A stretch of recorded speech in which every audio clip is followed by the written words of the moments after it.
I hear a lie that kills more podcasts than bad mics and boring guests combined. The lie is, once it feels perfect, I'll hit publish. If that were true, your favorite shows would never exist. They're not driven by vibes, they're driven by volume, by quantity, by reps.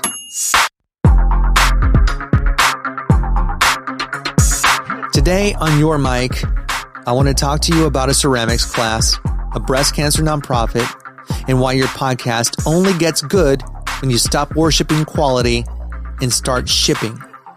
There's a story that art nerds love to toss around. It comes from an art class told in the book Art and Fear. It goes like this. A ceramics teacher walks into class on day one and says, "We're trying something different this term." He points to the left side of the room and says, "You all are the quantity crew. Your grade is based solely on how much work you produce. 100 pounds of pots by the end of class?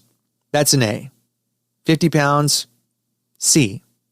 It's all about volume." Then he points to the right side of the room. "You are my quality people. Your grade is based on one thing and one thing only. Your single best pot. You can spend the entire term obsessing over that one masterpiece if you want." Now, fast forward to the end of the term.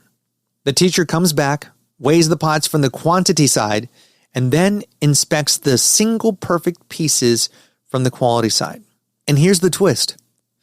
All the best work comes from the quantity group. Not some of it, not it's kind of close.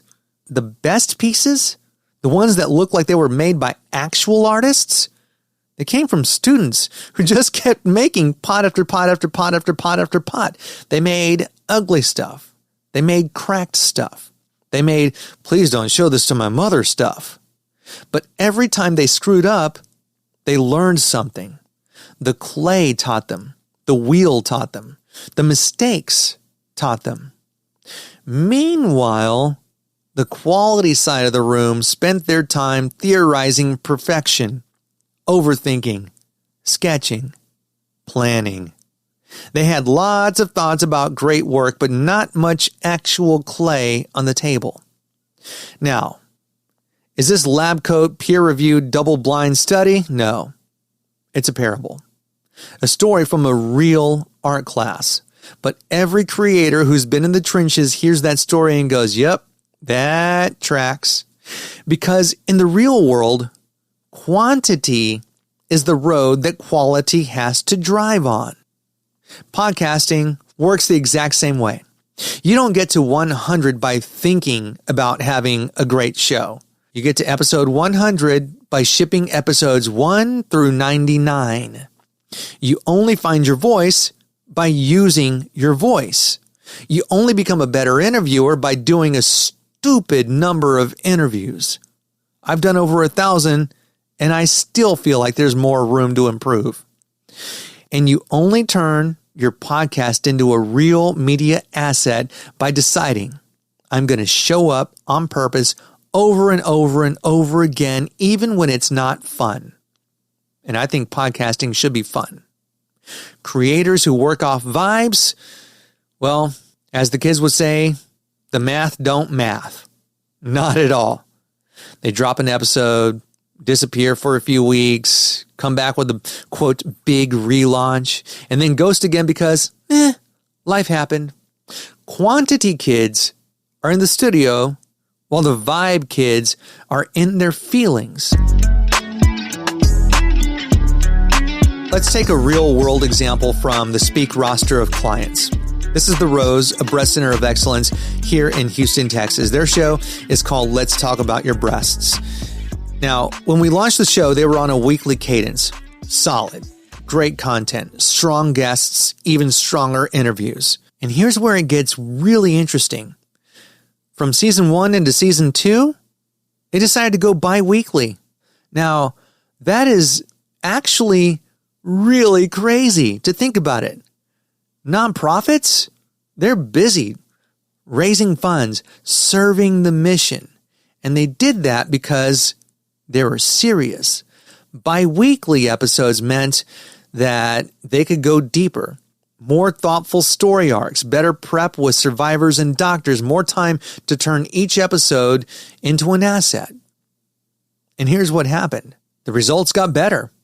The podcast became a legit arm of their mission, not just a nice to have. Not because we all prayed to the gods of quality, because we committed to consistency, sustainable quantity. The reps, they stayed. The pace became realistic and the craft continues to improve. Here's where it gets really interesting. Wild, actually. Every October for Breast Cancer Awareness Month, we call it BCAM. Every October for BCAM, the Rose does something that would break nearly every creator or medium-sized, small-sized, large-sized business or nonprofit. They run a 31-day sprint of episodes. 31 days, 31 episodes, every single day. This year in 2026, it's going to be their fourth BCAM in a row where they drop an episode every day of the month. That's not a vibe.